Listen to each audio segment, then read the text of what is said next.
नमस्कार. महासागरच्या खरीखरीमध्ये मी ऐश्वर्या शिंदे आपलं स्वागत करते. आज लोकसभेच्या सप्तपदीतील तिसरे पाऊल पार पडले. 5 वर्षातून एक वेळा ही संधी जनतेला मिळत असते. निदान नावाला तरी जनताच नेत्यांना निवडते.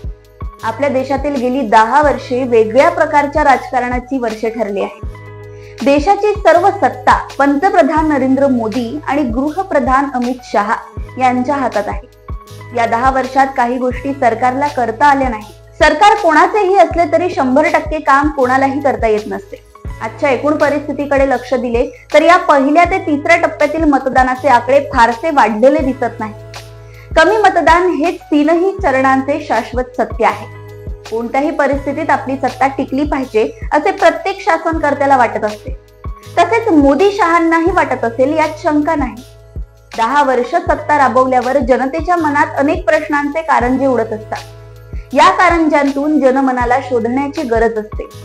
राखावी बंधुतांची अंतरे, भाग्य येती तद्वंतरे असे म्हणतात. या निवडणुकीवर वरवर पाहता सत्ताधारी पक्षाला फारसे अनुकूल वातावरण दिसत नाही. आजही कोणत्याही इतर पक्षांपेक्षा मोदी आणि शहा यांनाच जनतेत चांगला पाठिंबा दिसतो. मग कमी मतदान कोणाच्या पथ्यावर पडेल याचे अंदाज मजेदार असतात. कमी मतदान सत्ताधारी पक्षाला काही लोक अनुकूल मानतात, तर काही लोक हे सरकारच्या पराभवाचे गमक आहे असे म्हणतात. सध्या आपण या दोन्ही बाबींकडे दुर्लक्ष करून वस्तुस्थितीची पाहणी केली पाहिजे.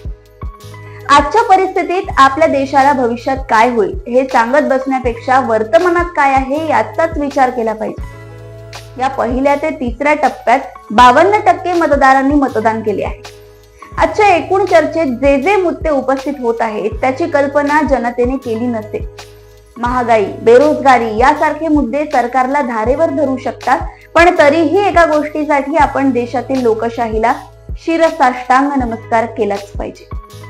काही ठिकाणी मतदानाच्या आकड्यांसोबत जे अंदाज बांधले जातात ते खरे असू शकतात, पण एकूणच व्यवस्थेला कोणीच बदलू शकत नाही. पहिल्या टप्प्यातील मतदानाचे आकडे निवडणूक आयोगाने तब्बल 11 दिवसांनी जाहीर केले. त्यातही मतदानाची अंतिम आकडेवारी निवडणूक आयोगाने जाहीर केली नाही, केवळ टक्केवारी जाहीर केली आहे. असे यापूर्वी कधीच घडले नव्हते. यामुळेच निवडणूक आयोगाच्या विश्वसनीयतेबद्दल चर्चा सुरू झाल्या आहे. प्रत्येक मतदान केंद्रातील मतदानाचे आकडे तेथील निवडणूक अधिकारी घोषित करतो. त्यावर त्या अधिकाऱ्याची सही असते आणि त्या ठिकाणी उपस्थित उमेदवारांच्या प्रतिनिधींचीही सही घेण्यात येते. त्यामुळे अजून तरी या पद्धतीत बदल झालेला नसल्याने आपल्याला ही बाब विश्वसनीय समजली पाहिजे. निवडणूक आयोग कणाहीन आहे हे दिसतेच आहे, पण त्यामुळे आपण विनाकारण शंका कुशंका मनात न ठेवता या आकड्यांवर विश्वास ठेवायलाच हवा. मतदानाचे जे आकडे आहेत ते आकडे 24 तासांच्या आत निवडणूक आयोगाने जाहीर केले पाहिजे. ज्या काळात कम्प्युटर नव्हते, मोबाईल नव्हता, त्या काळातही आकडे दुसऱ्या दिवशी सायंकाळपर्यंत जाहीर होत असत. या निवडणूक आयोगाने कोणी कितीही तक्रार केली तरी त्याकडे लक्षच द्यायचे नाही असे ठरवलेले असले तरी किमान काही बाबतीत आपण निष्पक्ष आहोत हे दाखवून दिले पाहिजे. त्यामुळे या तिसऱ्या टप्प्याची अंतिम आकडेवारी उद्या सायंकाळपर्यंत जाहीर होईल अशी आशा आपण बाळगली पाहिजे.